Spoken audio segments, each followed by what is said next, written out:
구독과 좋아요로 여러분의 마음을 표현해 주세요.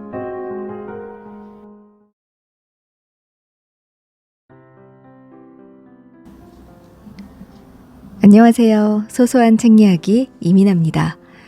오늘은 정세랑 작가의 시선으로부터 라는 소설을 가지고 왔는데요. 이 책 제목, 이 책이 이미 굉장히 유명한 책이라서 다들 아실 테지만 처음 책 제목을 접했을 때 다들 어떤 생각을 하셨을까 궁금합니다. 저는 시선으로부터 라는 제목이 좀 독특하잖아요. 보통 제목은 마침표로 끝나거나 뭔가 단어로 이루어져 있거나 한 경우가 많은데 이 책은 쉼표로 끝나요. 제목이. 그래서 시선으로부터 라는 것이 사람의 시선, 이렇게 보는 그런 눈빛이나 누군가가 보는 시선, 이런 것을 당연히 떠올렸었는데 바로 시선이 사람의 이름입니다. 주인공이라고 해야 되나요? 이 책에서 현존하고 있는 주인공은 아니지만 10년 전에 돌아가신 할머니 심시선 여사를 기억하며 그 가족들이, 후손들이 이제 생활하면서 할머니를 생각하고 어머니를 생각하는 그런 내용들이 담긴 책입니다. 정세랑 작가는 84년 서울에서 태어났고 여러 작품으로 유명해요. 많이 알고 계시는 보건교사 아는 영, 그리고 지구에서 하나뿐, 피프티 피플, 옥상에서 만나요, 목소리를 드릴게요 등등의 책들이 있고요. 그리고 이 시선으로부터 라는 책은 정말 굉장히 많은 사랑을 받고 지금도 받고 있는 책입니다. 제 주변에 계신 분들도 다들 한 번씩은 읽어본 책인 것 같아요. 그래서 많이 익숙하시겠지만 제가 또 이 책은 참 문장 하나하나 너무 좋았던 글귀들이 많았어서 꼭 한번 낭독을 하고 싶었던 책입니다. 책을 읽을 때 맨 앞장에 가계도가 나와요. 심시선 가계도 해서 이 주인공이자 주인공이 아닌 것 같은 심시선 할머니를 딱 중심으로 첫 번째 결혼, 두 번째 결혼, 그리고 자녀들, 그리고 그 자녀의 자녀, 그리고 배우자들 이름이 쭉 나열이 돼 있는데 꽤 많은 인물의 이름이 있어요. 그래서 책을 보는데 한 3분의 1 정도까지는 이렇게 앞을 계속 왔다 갔다 좀 보면서 읽었던 것 같아요. 약간 헷갈리기도 하고, 드라마 같은 경우는, 드라마나 영화는 얼굴을 보잖아요. 화면으로. 근데 소설은 그런 묘미가 있죠. 얼굴을 내가 상상한다는 거. 근데 막상 내가 책 한 권을 보고 나면 너무나 푹 빠져들어서 보고 났는데 사실 얼굴까지는 구체적으로 생각하지 않은 경우가 많은 것 같아요. 그냥 그 인물의 이미지. 근데 얼굴이 없어도 충분히 영화 같은 그런 기분을 느낄 수 있는 것 같습니다. 그게 소설의 묘미 같아요. 네, 저도 이 책 뒷면에 나온 추천사, 그중에 김보라 감독의 추천사를 보면 책을 읽으며 무척 행복했고 이 세계가 끝나지 않길 바랐고 이 집안 모임에 끼어서 함께 팬케이크를 먹고 싶었다. 저도 딱 그런 느낌이었습니다. 자, 그럼 이야기 그만하고요. 책 내용으로 들어가서 함께 읽어보는 시간 가져보도록 할게요. 정세랑 작가의 장편소설 시선으로부터. 심시선 씨, 유일하게 제사문화에 강경한 반대 발언을 하고 계신데요. 본인 사후에도 그럼 제사를 거부하실 건가요? 그럼요. 죽은 사람 위해 상다리 부러지게 차려봤자 뭐 하겠습니까? 사라져야 할 관습입니다. 밥감물 좀 드셨다고 그렇게 쉽게 말하는 거 아닙니다. 전통 문화를 그리 우습게 여기고 깔보면 안 돼요. 형식만 남고 마음이 사라지면 고생일 뿐입니다. 그것도 순전 여자들만. 우리 큰딸에게 나 죽고 절대 제사 지낼 생각일랑 말라고 해놨습니다. 아, 따님에게요? 아드님 있으시잖아요. 셋째요? 걔? 걔한테 무슨. 나 죽고 나서 모든 대소사는 큰딸이 알아서 잘 할 겁니다. 몹쓸 언행은 아주 골라서 다 하시는군요. 선생 생각이랑 내 생각이랑 어느 쪽이 더 오래 갈 생각인지는 나중 사람들이 판단하겠죠. TV토론 21세기를 예상하다에서 엄마 제사를 지내야겠어. 한 달에 한 번씩 남매들이 모여 점심을 먹는 자리에서 명혜가 선언했을 때 동생들은 모두 깜짝 놀랐다. 이제 와서? 둘째인 명은은 2살 많은 언니의 성격을 알고 있었기에 거스르지 않으려고 노력하며 물었다. 올해가 10주기잖아. 하지만 엄마가 지내지 말라고 했잖아. 막내인 경아는 혼란스러웠다. 심시선의 유일한 아들인 명주는 말없이 식사를 계속했기에 나머지 3딸은 모친이 방송에서 대놓고 개? 하고 어이없어 했던 것을 기억해냈다. 가끔 자매들끼리 명준 욕을 할 때 흉내를 내며 따라하기도 하는데 본인이 눈앞에 있으니 그럴 수 없어 아쉬웠다. 붓다도 제자들한테 아무것도 하지 말라고 했는데 누가 그 말 듣긴 들었나? 온 아시아가 절로 뒤덮였지. 10주기니까 딱 한 번만 지내고 싶어. 하긴 모르는 시댁 할아버지들 제사도 한참을 지냈는걸? 엄마도 한 번쯤 지내주고 싶다. 경아는 평소처럼 쉽게 명혜에게 설득당했다. 심시선의 재혼으로 얻은 딸이었지만 본인도 위의 3 남매도 그런 것은 개의치 않게 된 지 오래였다.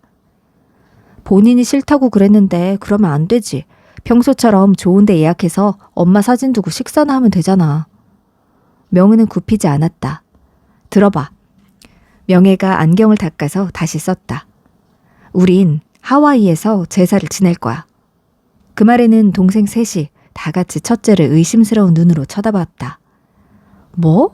거기까지 가서 전부 치고 생 난리를 치자고? 누나, 그건 아닌 것 같아. 명준도 뒤늦게 입을 열었다. 끝까지 들어보라니까. 내가 미쳤다고 그 멀리 가서 엄마가 싫어하던 방식으로 제사를 지내겠어? 나한테 다 생각이 있어. 장녀는 웬만해서는 지지 않는 심시선의 성격을 가장 많이 물려받은 편이었다. 다른 남매들은 동조와 반박 사이에서 헤맸지만 결국은 명혜 뜻대로 될 것을 알았다. 명준아, 우윤이도 오라고 해. 미국이랑 한국 딱 중간이네. 네가 비행기 티켓 끊어줘. 명혜가 명확하게 지시를 내렸다. 우윤은 명준이 아닌 지수에게서 먼저 소식을 들었다. 우윤과 지수가 어린 시절부터 유지해온 사촌 사이의 독특한 친밀감은 태평양을 사이에 두고도 약해지지 않았다. 지수는 친언니인 화수보다도 우윤과 더 자주 통화했다. 큰 고모가 하겠다면 하는 거지 뭐. 우윤은 당황했지만 아무도 큰 고모를 막을 수 없을 거란 생각에 수긍했다. 우리 엄마 갑자기 왜 그러는지 모르겠어. 그동안 제사 안 지내는 집안이라고 얼마나 자랑하고 다녔는데 이게 뭐야. 뭔가 계획을 세우신 거겠지. 다들 평생을 그 계획에 휘둘리며 살잖아. 지수의 푸념에 우유는 다른 사람은 몰라도 언니는 별로 휘둘리지 않는 편 아니냐고 말하고 싶었지만 참았다. 화수 언니는 잘 지내? 물을까 묻지 말까 망설이다가 물었다. 전화기 너머에서 지수가 신음했다. 아니, 잘 못 지내는 것 같아. 어쩌면 엄마가 언니 때문에 이 모든 일을 벌이는지도 모르겠어. 하와이가 그렇게 좋다잖아. 화수 언니한테도 좋겠지. 글쎄, 어쨌든 할머니가 젊을 때 잠깐 살았다던 곳이니까 가보는 것도 의미가 있을 것 같긴 해. 가끔 그런 생각 안 해? 할머니가 계속 하와이에서 살았으면 모든 게 다르지 않았을까 하고. 아이고, 우리 할머니 조금해서 계속 거기서 일했으면 골병 들어 죽었을 거야. 그래도 M&M을 만나지 않았다면 그럼 우리 할아버지도 못 만났을 거고 우리도 없었겠네? 할머니는 행복했을 거야. 난 항상 할머니가 행복했을 거라고 생각했는데 그 시대 여자들 중엔 말이야. 그 지점에서 우윤의 의견은 지수와 갈렸다. 우윤은 할머니가 행복했는지 확신할 수가 없었다. 우리가 가진 조각들이 다르네. 할머니가 나눠준 조각들이 다른가 보네 하고 말하고 싶었지만 역시 하지 않았다. 마티아스 마우어에 대해서는 더 이상 이야기하고 싶지 않다. 사람들이 여전히 내 말과 글과 행동과 표정에서 마우어의 흔적을 찾는다는 건 알지만 소용없는 일일 테다. 그에게는 명망과 별개로 많은 문제가 있었고 우리에게 있었던 일은 사람들이 그리는 것처럼 절절하게 아름답지도 바닥까지 추악하지도 않았다. 온갖 억측들을 뒤로하고자 하는 노력들은 왜 소용이 없는지. 나는 그의 부인이 아니었고 대개의 기간 동안 연인도 아니었다. 그를 이용했기에 입을 다무는 게 아니냐고 묻는 사람들에겐 몇 년 전에 내가 국제적으로 몸을 굴려 지금 자리에 다다랐을 뿐이라며 함부로 써대던 논설위원이 어찌 되었는지 상기시켜주고 싶다. 나에게는 유능한 변호사가 있고 그자가 몇 년치 번 돈을 빼앗아 마음에 드는 그림을 한 점 샀으니까. 잊은 것에 대해 묻지 마시오 해서. 화수는 식탁에 앉아 할머니에게 물려받은 그림을 보고 있었다. 작고 푸른 추상화로 매일 1시간씩 바라보고 있어도 매번 새로운 부분을 발견할 수 있는 그림이었다. 어린 시절 그 그림에 반해 화가에 대해 알아보았다가 누군가의 부인이란 설명이 먼저 오는 것에 아연함을 느꼈었다. 이렇게 대단한 걸 그려도 그보다 중요한 정보는 남성 화가의 배우자란 점인지. 지난 세기 여성들의 마음엔 절벽의 풍경이 하나씩 있었을 거란 생각을 최근에 더욱 하게 되었다. 10년 전 세상을 뜬 할머니를 깨워 날마다의 모멸감을 어떻게 견뎠느냐고 묻고 싶은 마음이었다. 어떻게 가슴이 터져 죽지 않고 웃으면서 79까지 살 수 있었느냐고. 할머니가 유언장에 부엉이처럼 보이는 파란 그림은 화수 주어라. 그 애가 그 앞에 가장 오래 앉아 있었다. 써둔 것을 떠올리면 언제나 조금 울고 만다. 화수는 동생인 지수나 사촌인 우윤만큼 할머니와 살갑지 못했다. 장녀의 장녀인지라 특유의 무뚝뚝함에서 벗어나지 못했는데 그래도 할머니는 화수가 그 그림을 좋아하는 걸 알고 있었던 것이다. 찻잔에 차가 비었지만 의자에서 일어나 몇 걸음 걷는 것도 버거워 물이 든 전기포트의 스위치를 켜지 못하고 있었다. 몸을 일으켜 움직이는데 전에는 상상할 수 없을 정도로 에너지가 든다. 오전만 지나도 지쳐 조종하는 실이 끊어진 인형처럼 손가락 하나 마음대로 못하는 상태가 되고 마는 것이다. 복직일이 다가오고 있는데 복직이 가능할지 회의적이었다. 복직이 정말 하고 싶은 거냐고, 아무도 화수가 무리하길 기대하지 않는다고 가까운 이들이 조심스럽게 말을 걸어왔지만 대답하고 싶지 않았다. 할머니와 이야기를 하고 싶었다. 다른 사람이 아닌 할머니와. 할머니의 죽음은 화수에게 이상했다. 처음 2, 3년은 무척 단단하고 확실하게 느껴졌는데 어느 정도 시간이 지나자 할머니가 계속되고 있다고 생각되었다. 계속된다는 말은 좀 미묘하지만 육체의 죽음을 받아들이자 육체가 아닌 부분은 지속성을 가지고 있는 것처럼 여겨졌던 것이다. 할머니는 강렬한 인물, 보편적이지 않은 인물이었다. 성격상 쉽게 분쟁에 휘말리는 편이었고 그럼에도 자기 의견을 좀처럼 굽히지 않았으며 대중의 가벼운 사랑과 소수의 집요한 미움을 동시에 받았다. 쉽사리 희미해지는 사람이 아니었다. 시대에 따라 다른 평가를 받았는데 세상을 뜨고 10년이 지나자 사람들이 어디선가 자꾸 조각글과 영상들을 발견해냈다. 아이고, 우리 심시선 여사 언제 이렇게 TV에 많이 나갔대?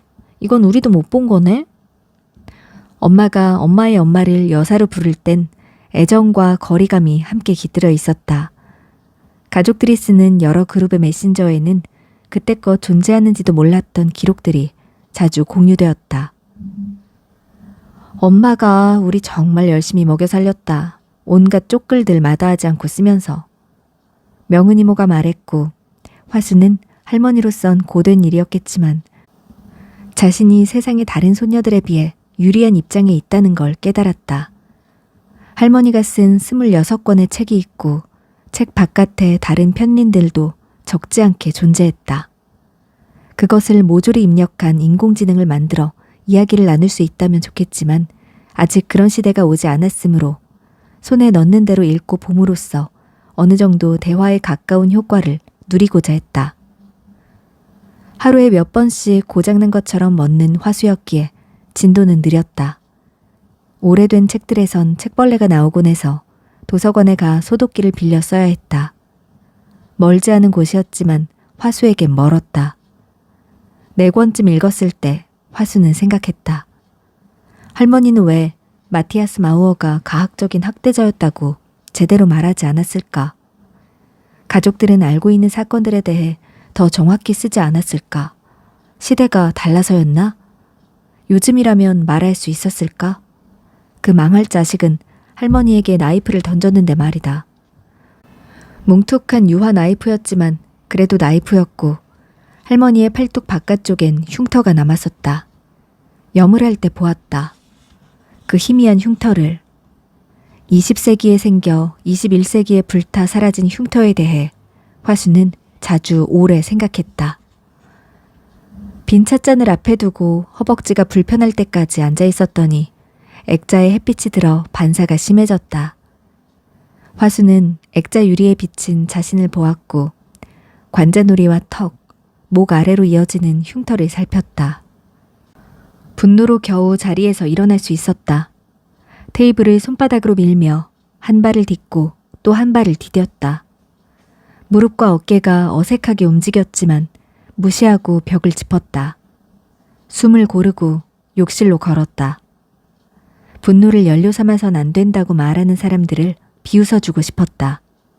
당신들은 아무것도 모른다고, 나와 내 할머니만 알고 있다고 쏘아붙이고 싶었다.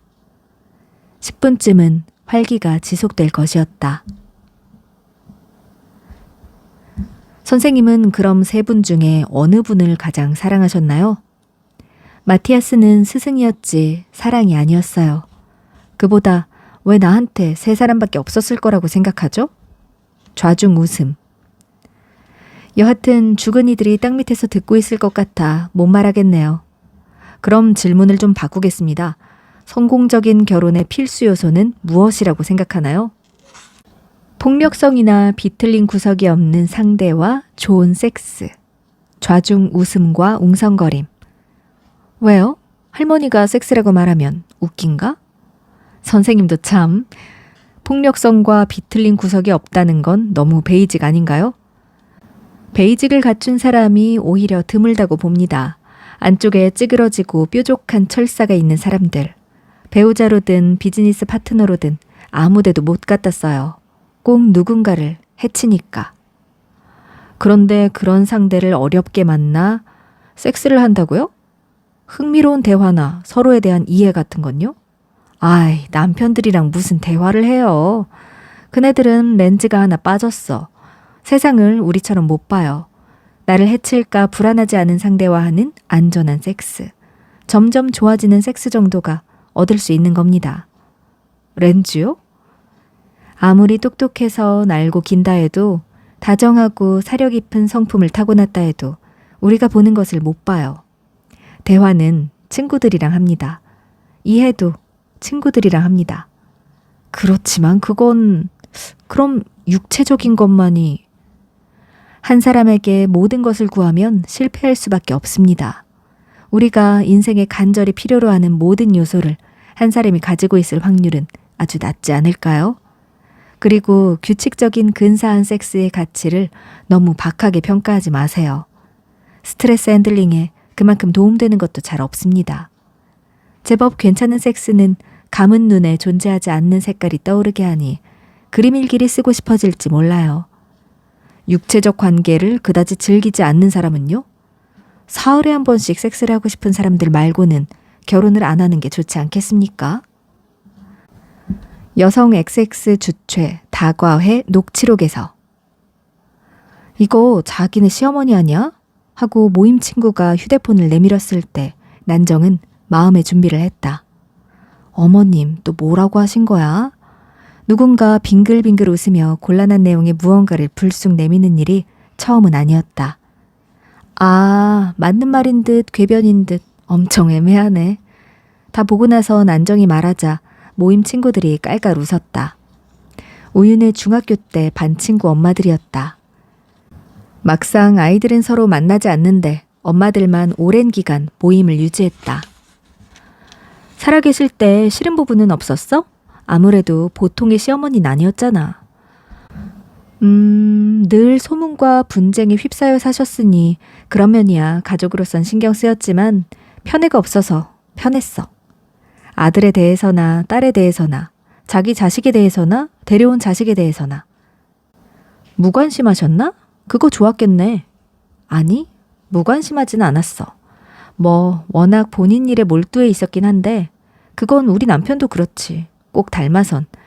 그런데 몰두해 있다가 자식들이나 손녀들이든 보면 이것저것 물어보시는 게 싫지 않았어. 겉도는 대화는 절대 안 하는 분이었달까? 겉도는 대화? 보통은 며느리가 뭘 하고 사는지 그렇게까지 궁금해하지 않잖아. 그런데 어머님은 정말로 내가 뭘 하고 지내는지 궁금해했어. 무슨 책을 읽는지, 어떤 내용인지, 나는 어떻게 생각하는지. 아, 자기 책 많이 읽지?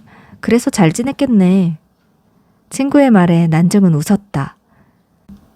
난정이 책을 많이 읽어서 평생 책을 쓴 시어머니와 딱 한 번의 격한 말다툼을 하게 됐다는 걸 어떻게 설명할 수 있을까? 원래도 책을 좋아하긴 했지만 본격적으로 읽게 된 것은 우연히 아팠던 시기와 겹쳤다. 대학병원의 대기 시간은 길었고 난정은 마음 붙일 곳이 필요했다.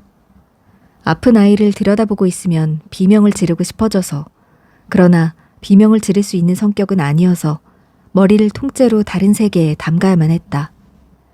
끝없이 읽는 것은 난정이 찾은 자기 보호법이었다. 우윤이 낳고 나서도 읽는 일을 멈출 수 없었다. 우윤의 병이 재발할까봐 혹은 다른 나쁜 일들이 딸을 덮칠까봐 긴장을 놓지 못했다. 언제나 뭔가를 쥐어뜯고 따지고 몰아붙이고 먼저 공격하고 싶었다. 대신 책을 읽는 걸 택했다. 소파에 길게 누워 닥치는 대로 읽어가며 아이를 먹이고 입히고 키웠다. 죽을 뻔했다 살아난 아이의 머리카락 아래부터 발가락 사이까지 매일 샅샅이 검사하고 싶은 걸 참기 위해 아이가 아닌 책의 시선을 고정했다. 낙관을 위해, 현재에 집중하기 위해, 자기 중심성에서 벗어나기 위해 책만 한 게 없었다. 그렇게 가까스로 키워놨더니 미국으로 날아가 버렸지, 내 딸. 난정은 우윤이 보고 싶어 내내 우는 대신 계속 읽었다. 읽고 읽었다. 소원을 비는 사람처럼 책탑을 쌓았다. 딸이 남기고 간 빈 공간을 책으로 채웠다. 너같이 많이 읽는 애는 언젠간 쓰게 된다. 어느 날 어쩌다가 그런 생각이 다다랐는지 심시선 여사가 난정에게 말했던 것이다. 아니요, 전 그런 욕구는 없는데요. 넌 나보다도 많이 읽잖니. 아인가베가 있으면 아우스가베도 있기 마련이야. 네? 인풋이 있으면 아웃풋이 있다고. 그게 자연스럽지. 독일어와 영어와 가끔 일본어까지 사용하는 시어머니는 점쟁이라도 된 것처럼 난정의 미래를 가늠하려고 했다. 거칠게 마른 손가락에 난정이 모르는 사연이 깃든 반지들을 끼고 일부러 찾아와 난정의 서재를 살폈다. 난정의 서재가 난정의 머릿속이라도 되는 듯 말이다. 하여간 쉽게 몰두하는 성격은 알아줘야 했다. 20세기의 숨막히는 참혹함에서 살아남아 여러 언어를 마구 섞어 생각하는 작고 완고한 머리를 보며 난정은 어떻게 테두리를 만들고 울타리를 쳐야 할지 난감했다. 온갖 분야를 읽는구나. 아, 이 수필가 좋아하니? 아는 사이인데 한번 만나볼래? 이 식물도감은 뭐니? 아, 정원 가꾸려고 읽는 건가? 한국에도 정원 에세이스트가 필요하지. 아파트가 유행이라 아직은 아니지만 곧 필요해질 거야. 미리 관련 공부를 하고 싶으면 말해라.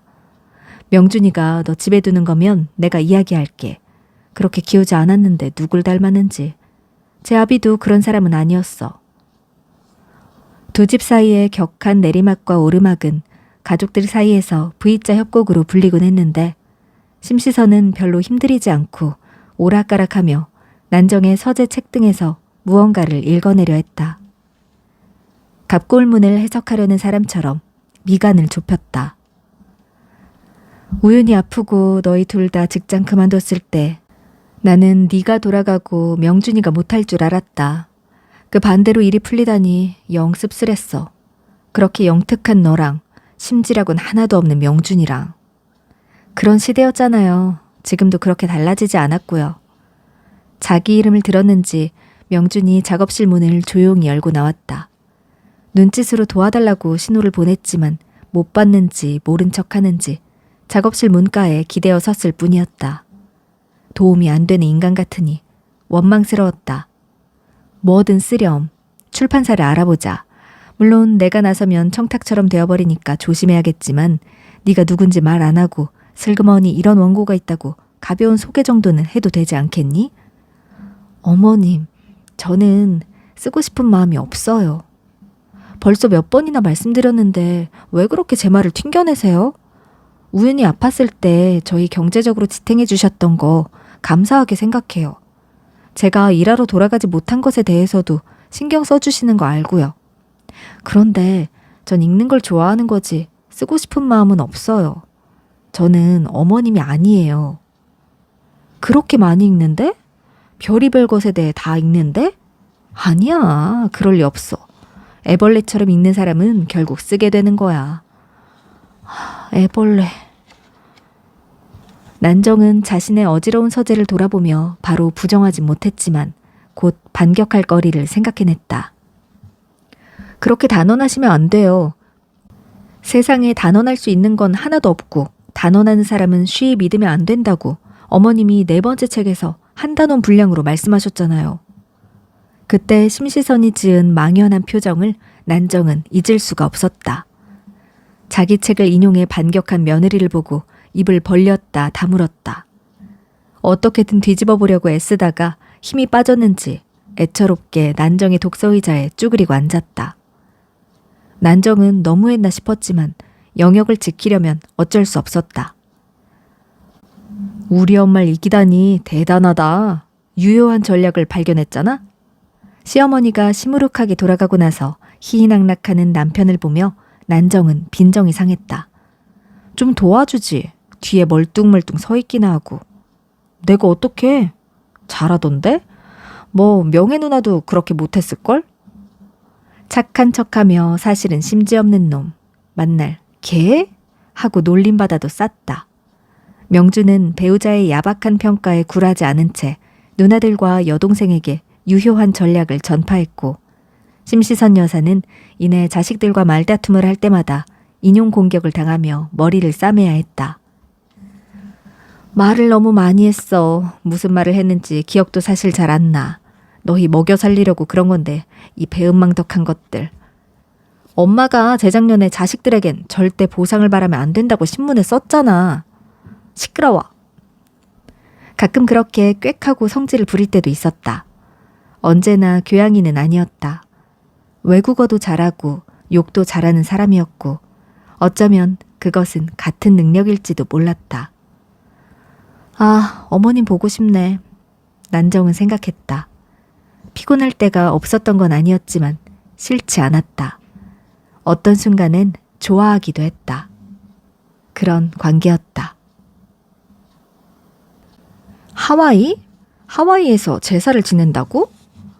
놀라서 높아진 목소리에 멀리 가 있던 마음이 현재로 돌아왔다. 대화에 기계적으로 참여하는 버릇은 고치고 싶은 버릇이었다. 뭐 가풍을 생각하면 보통의 제사는 아닐 것 같지만 묻는 사람과 눈을 마주쳤다. 자기도 가야 해? 우연히가 올 거니까. 난정의 말에 모임 친구들은 안쓰러움을 숨기지 못했다. 자기 또 공항에서 울면 안 된다? 자신이 없네. 1년에 한 번 혹은 2번 딸을 만났고 그것은 이제 살면서 운이 좋아야 30번 남짓 더 볼 수 있다는 이야기였다. 우윤이 돌아오기로 마음먹거나 난정이 미국으로 향하지 않는다면 같은 상황에서 울지 않을 수 있는 사람이 있다면 그래 보라고 해.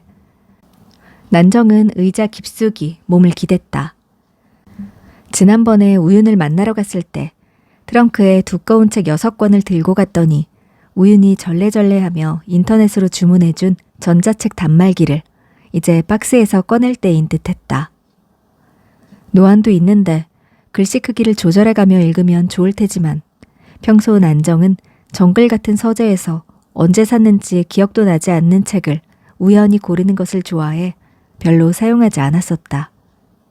포장 겉면에는 1000권도 넘게 들어간다고 쓰여 있었다.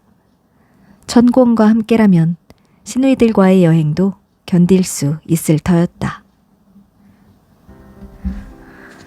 네, 오늘 시선으로부터 정세랑 작가의 책 함께 일부 읽어봤습니다.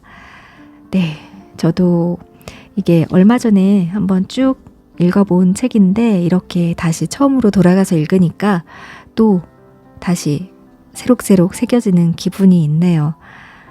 정말 들으면서 조금 헷갈리셨을 수도 있을 것 같아요.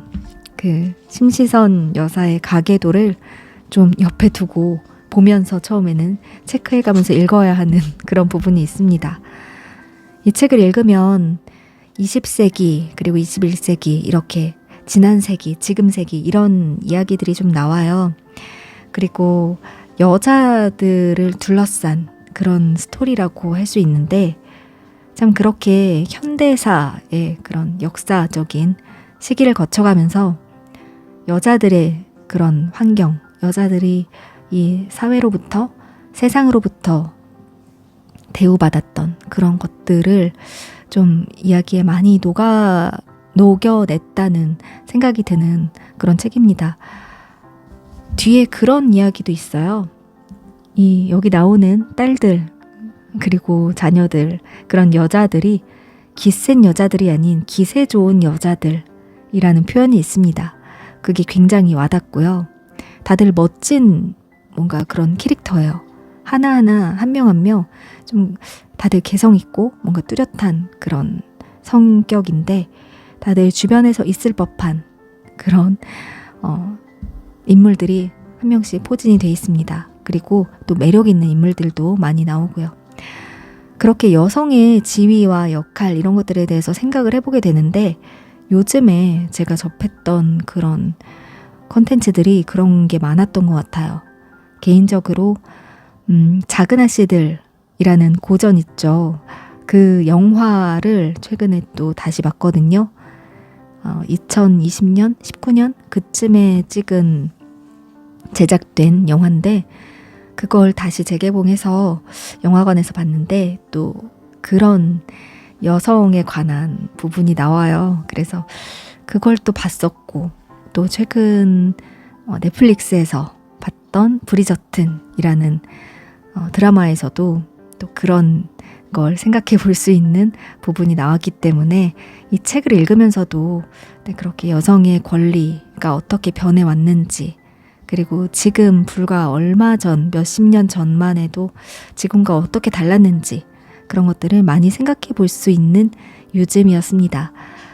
네, 책을 읽고 참 많은 생각을 했기 때문에 지금 좀 이렇게 종합을 해서 들려드리니까 좀 굉장히 복합적인 이야기로 흘러가네요.